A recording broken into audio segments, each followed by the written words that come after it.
Bom dia para você que ligou o seu computador agora e acompanha o Mentalistas nas mídias digitais do Grupo Estado. Eu sou a Camila Tulinski, jornalista e também psicóloga. Toda semana aqui na TV Estadão trago um tema sobre comportamento e saúde mental. Hoje vamos falar sobre a importância da música nas nossas vidas. Será que a música tem o poder de mexer com as nossas emoções? De que maneira a música pode ter um processo terapêutico na nossa saúde mental e física? É o que vamos desvendar agora aqui no Mentalistas.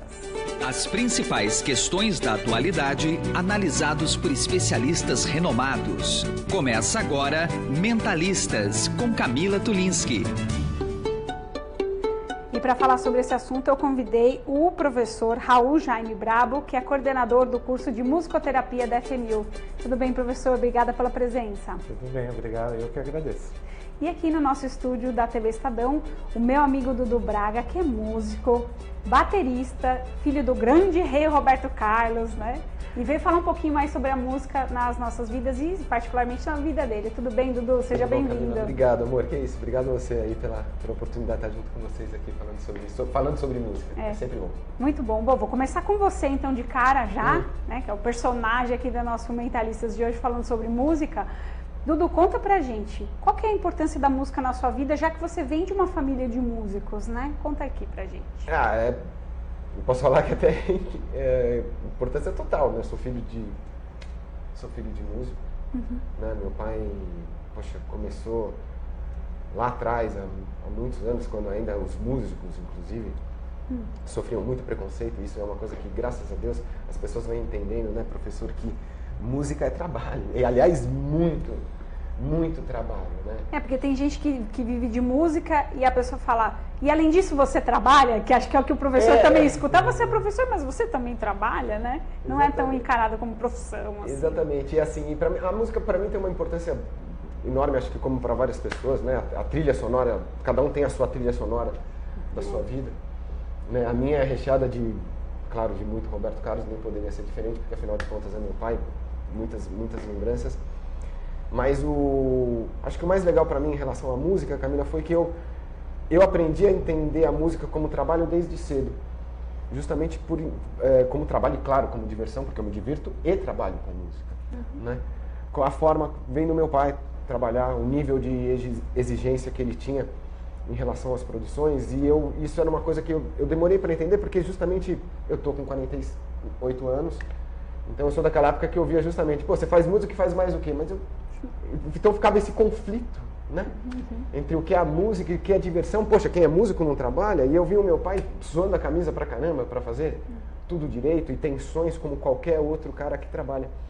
Então assim, a música fez parte da minha vida, aprendi a conhecer música através do meu pai, de uma banda que chama Earth, Wind and Fire. Nossa, demais! Eu conheci.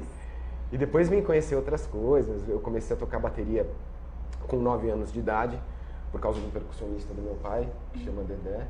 Toquei no clã com o pessoal do Zimbo Trio e depois perdi a visão, perdi um pouco de contato e voltei a tocar. Mas música para mim faz parte da minha vida, acho que como de qualquer pessoa.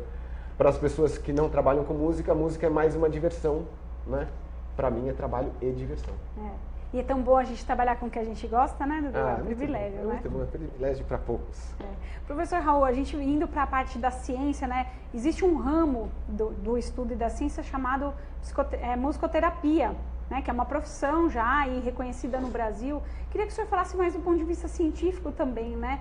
O que a gente sabe hoje sobre o poder da música nas nossas vidas, quer dizer, emocional e física? Eu queria que o senhor desse uma explicação aqui para o nosso espectador do Mentalistas. Ok, o principal da gente para poder dizer é quando você desloca a sua relação com a música do campo da diversão, do entretenimento, e você começa a resgatar outras possibilidades que a música pode ter na sua vida, a musicoterapia, de certa forma, está fazendo esse resgate. Através de todos os tempos da humanidade, a música sempre foi utilizada também com poder terapêutico. Mas isso, naturalmente, com a evolução dos séculos, os tempos se perdeu. Mas após a Segunda Guerra Mundial, isso foi retomado nos Estados Unidos e se criou então as primeiras faculdades. Por quê? Se percebia que, voltando da guerra, né, os próprios soldados, eles melhoravam mais quando eles tinham música no tratamento dos seus problemas, dos seus traumas, né, de toda aquela situação que eles estavam retornando. E eventualmente, quando eles tinham músicos tocando para eles, a reabilitação, o tratamento era mais rápido, né, e melhor. Então se entendeu que não bastava ser músico, precisava ser músico e terapeuta também. Então se criou as primeiras faculdades, porque precisa entender o ser humano que você vai cuidar, afinal de contas você está fazendo terapia com ele. E se utilizando da música, que é uma coisa que é universal, que é de todo mundo, né? O que a gente pode dizer de bastante curioso de afirmação científica, a música ela é única para estimular o nosso cérebro. A neurociência, que já é uma ciência mais recente, nos nossos tempos agora, cada vez mais vem confirmando que a música estimula nosso sistema nervoso de tal forma, de uma forma única. É praticamente o único estímulo que consegue mobilizar e colocar nosso cérebro para trabalhar como um todo, ao mesmo tempo. Então, este potencial de mobilização em nível cerebral vai promover uma série de possibilidades de a gente poder atuar na promoção da saúde da pessoa, de um problema eventual que ela tenha, e a gente conseguir oferecer, através da música, uma possibilidade dela superar esse problema. Muito interessante. Ô Dudu, quando você perdeu a visão, queria que você contasse um pouquinho também aqui para o nosso espectador, né? Como foi esse processo da perda da visão, e a música fez parte desse momento de recuperação também? Fez parte desse momento de recuperação, porque eu perdi eu tô com 47, como eu já falei, eu perdi minha visão com 22 anos, né? E fazia algum tempo já que eu não tocava, e eu fui surfista durante muito tempo, né, Camila? Poxa, corri o mundo atrás das ondas.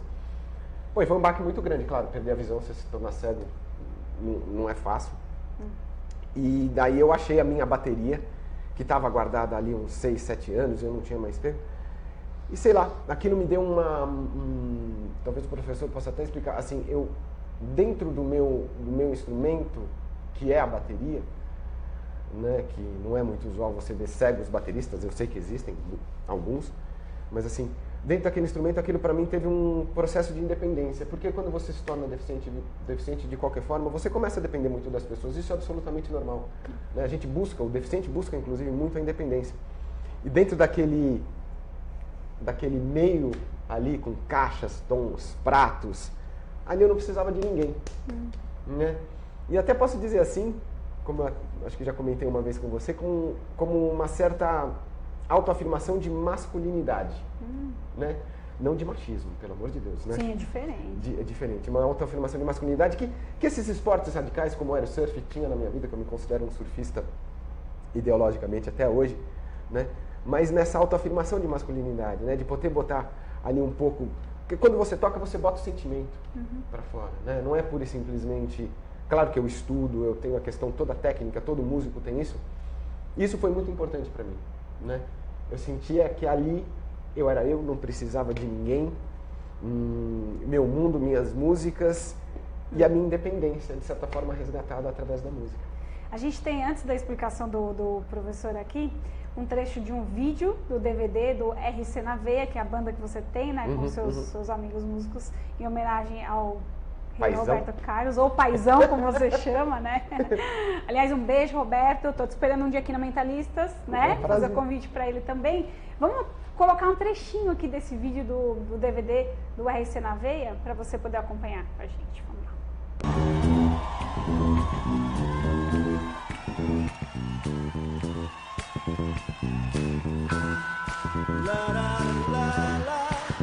Além do horizonte existe um lugar bonito e tranquilo pra gente se amar.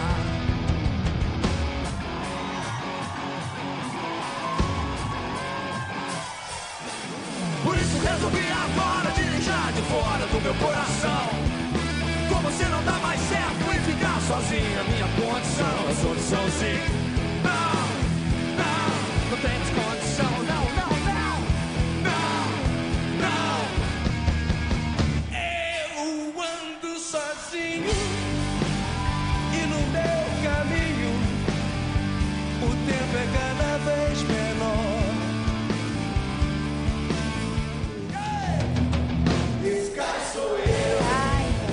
muito interessante. A gente fez uma edição, tá, dos melhores momentos aqui do DVD, né?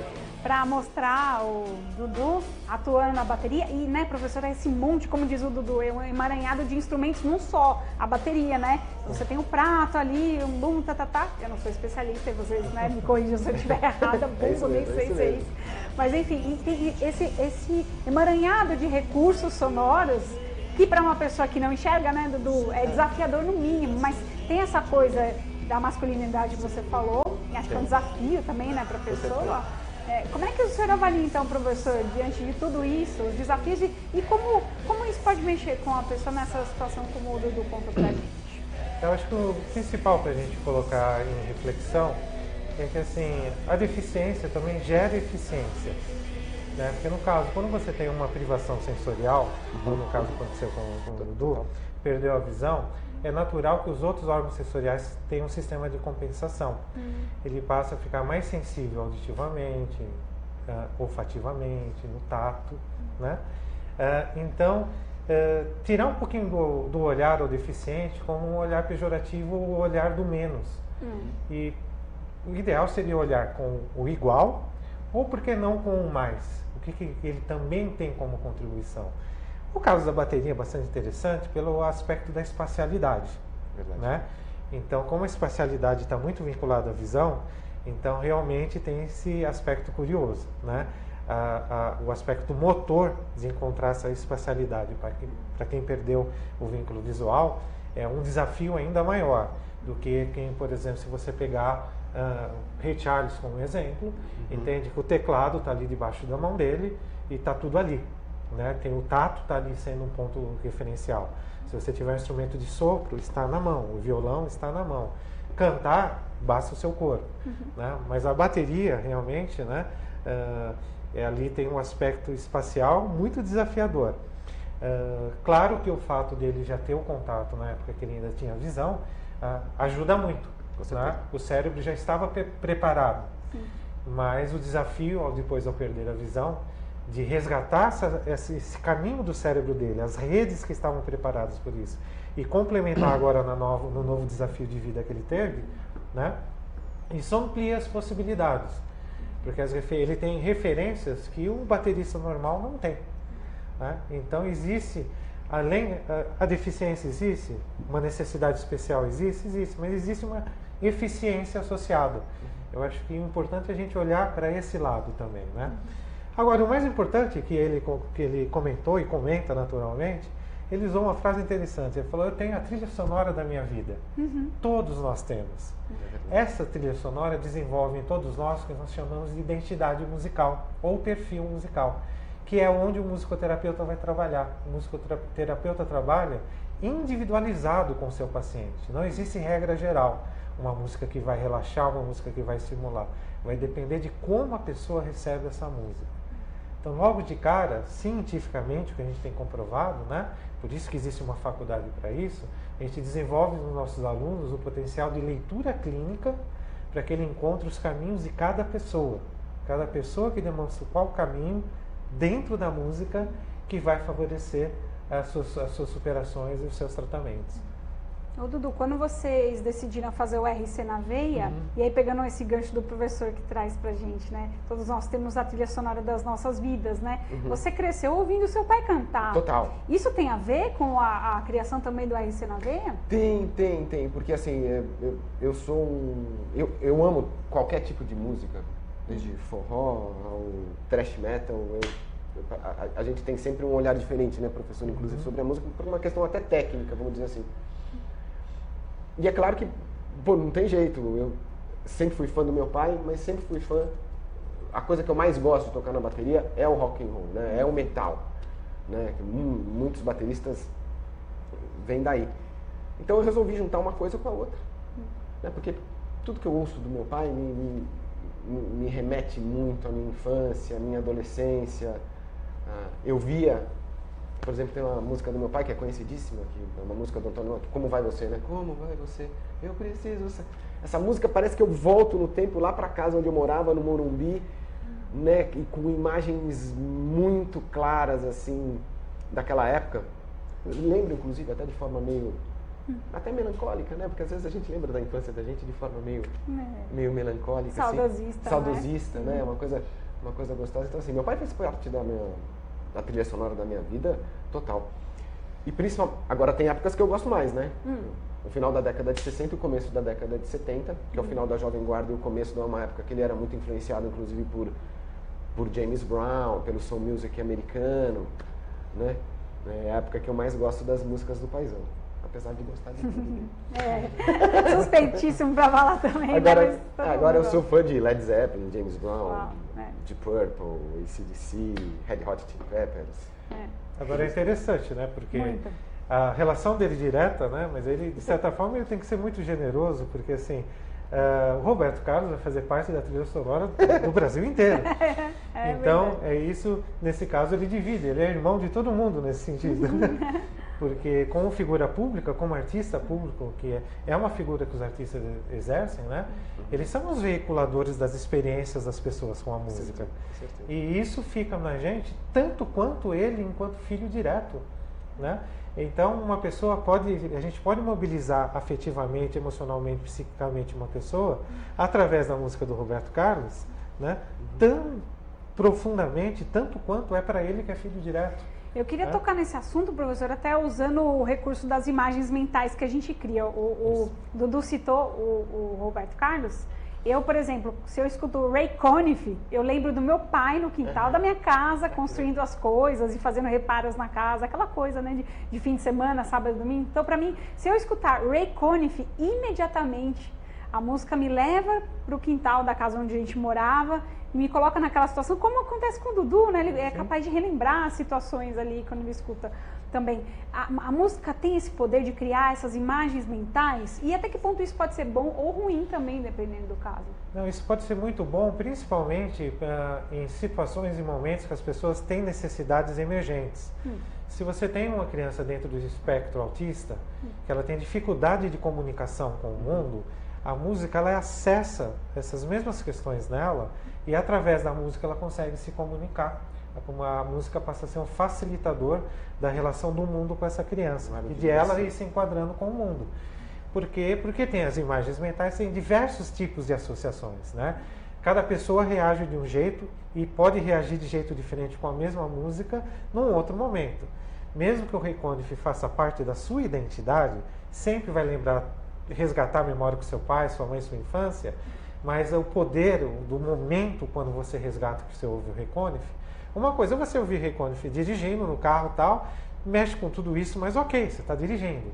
Uma coisa, se você estiver numa sessão de musicoterapia, que você estiver trabalhando alguma questão em particular, e você como psicólogo, você sabe bem disso, né? Se você estiver vivendo, por exemplo, um momento de depressão, esta experiência de resgatar o Ray Conniff e vai poder trazer dentro do seu emocional, do seu psíquico, um potencial de mobilização que pode ser justamente isso que te auxilie a superar um momento difícil que você está vivendo.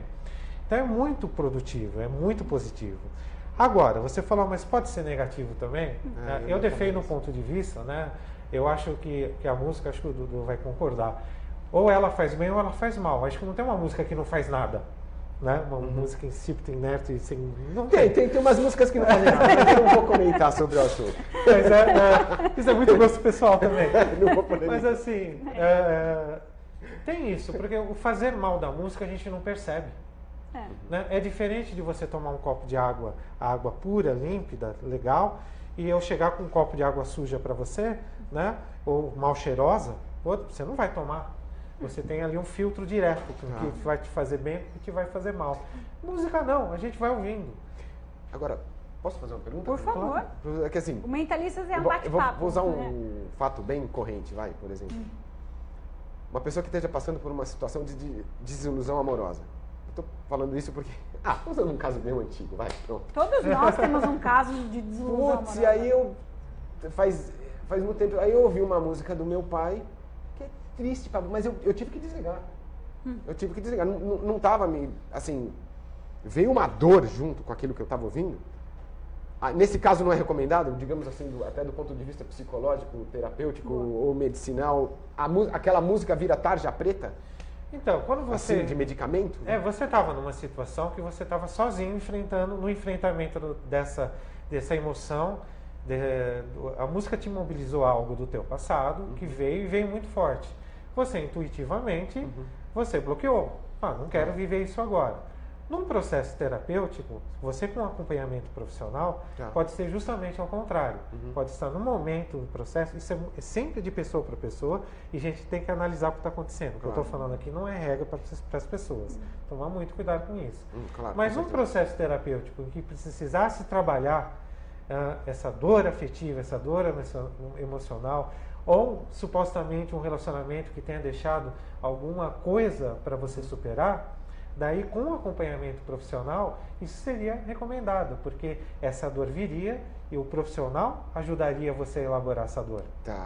Então, você está tendo uma ajuda para isso. Então, é claro, no sentido sozinho, né? Por isso que a gente procura um terapeuta, porque ninguém é suficiente de se dar conta em tudo. Né? E no caso, professor, da psicoterapia, nós da psicologia, a gente pode falar um pouco mais sobre isso. Pode ser encarado como um processo de luto, viu, Dudu? Então, de repente, o rompimento de um relacionamento pode ser vivido como semelhante a um processo de luto, a perda de alguém querido, porque, na verdade, é a perda de alguém querido. Você nunca mais vai se relacionar com a pessoa amada.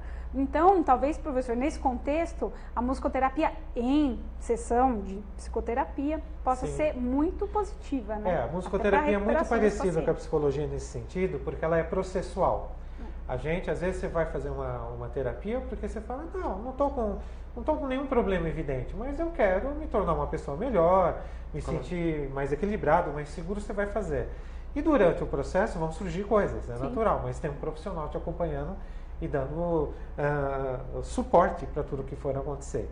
Então, nesse sentido, não teria impedimento de uma música resgatar ou não essas questões.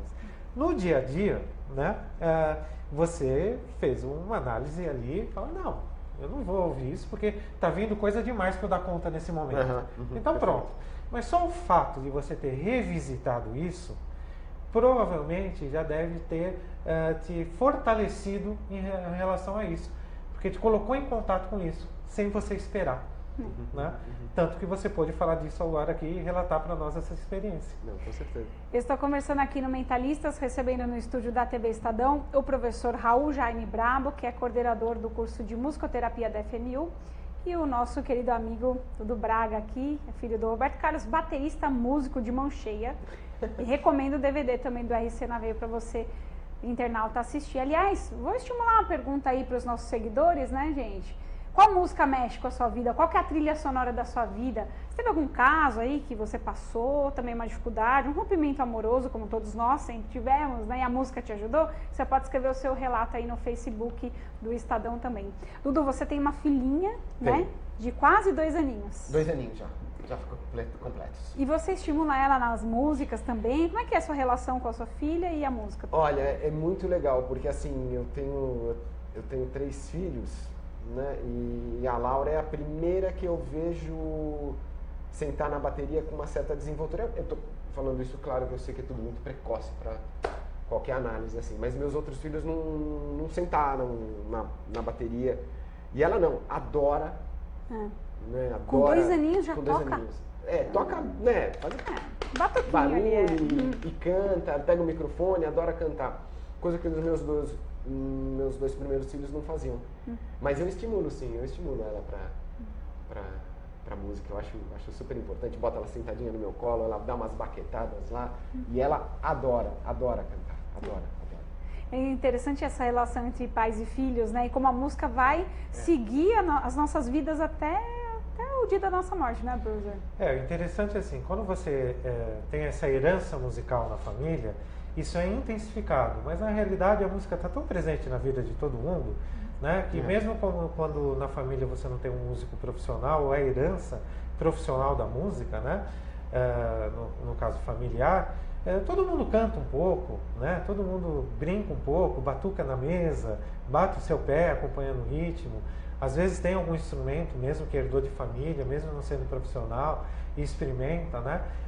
É bom que a gente mostre para a sociedade que a música ela é tão grande, ela é maior do que simplesmente você ser um profissional da música. é uma delícia ser um profissional da música, como ele falou, você trabalha e se diverte ao mesmo tempo. Isso gera um pouco de ciúmes, talvez por isso o pessoal não valorize tanto música, né? Porque fala, você é músico e trabalha por quê? Talvez por isso, um pouquinho de inveja, porque a gente trabalha com uma coisa que a gente gosta muito. Mas, aliás, isso deveria ser todas as profissões, né? Você ser um bom profissional, você tem que trabalhar com aquilo que você gosta. Não, professor, desculpa te cortar, Imagina. que eu faço palestras, né, de motivação e superação, e às vezes a gente fica muito Hoje em dia eu acho que tem uma ditadura de tudo que você tem que estar motivado. Tudo na vida você tem que estar motivado, né? E as pessoas acham que... Às vezes eu já me peguei estudando para tocar certas músicas, não estava motivado ali. É disciplina, é regra, é trabalho como outro qualquer, é suor, né, professor? Sim. Existe uma anedota, porque não tem registro histórico mesmo com H, né? Que Beethoven teria dito, né? Quando perguntaram para ele se a música era inspiração, né? Tipo um dom, alguma coisa que se recebe e tal, ele falou: para mim, música é 99% transpiração e 1% inspiração. Tá vendo? Tudo bem, algumas pessoas podem falar que ele tenha dito 90 ou 10, não importa o percentual, mas o que ele quis dizer é o seguinte, é isso. Música é um trabalho, é até a parte chata para quem é profissional, porque você fica muito tempo para superar questões técnicas e tal, e que depois existe agregado um prazer. Mas é trabalho. Então, esta visão, para quebrar um pouquinho com a sociedade, não tem essa questão, o dom, a facilidade pode existir, mas o que gera realmente resultado é o trabalho. É você se dedicar, disciplina. Exatamente. Então, assim, qualquer pessoa pode ser músico. Qualquer pessoa.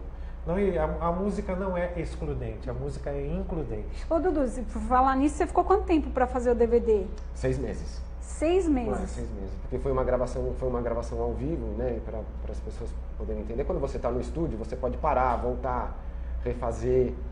Eu adoro trabalhar em estúdio, né? Eu trabalhei já eu tenho gravadora, produtor musical, mas como músico é uma delícia. Mas como era uma gravação de um dia só, né? Então tinha que sentar ali e não podia errar. Não pode ter erro. Não pode ter erro, por mais que você tenha alguns... Hoje em dia você tem muitos recursos, mas não pode ter erro. Então foram 6 meses de transpiração. Pois é, muita transpiração. Para um dia. Exatamente.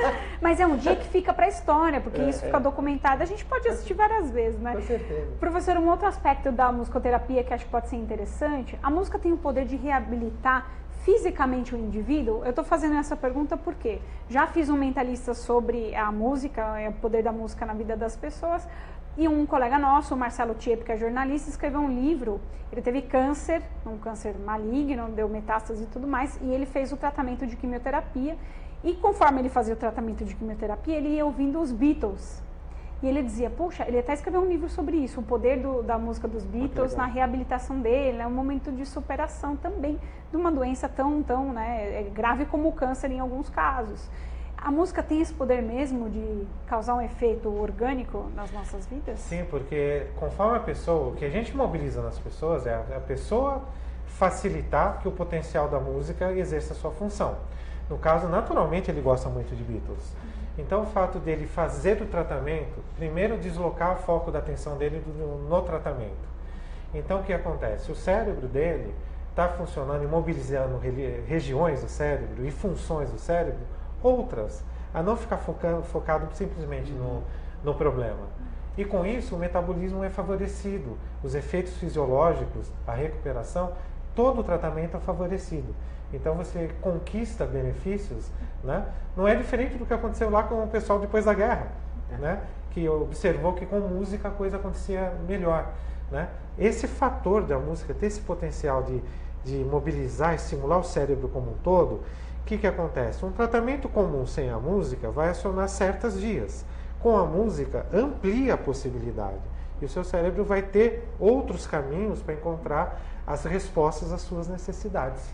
Muito bem, infelizmente, nosso programa está chegando na reta final, agradecendo a participação aqui do professor Raul Jaime Brabo, que é coordenador do curso de musicoterapia da FMU, meu amigo Dudu Braga, baterista de mão cheia. Dudu, para quem quiser assistir o DVD completo, já tá acessível? Finalzinho de novembro agora, já vai estar disponível aí nas plataformas digitais. Muito bem, obrigada pela presença de vocês, viu? Eu que agradeço, foi ótimo.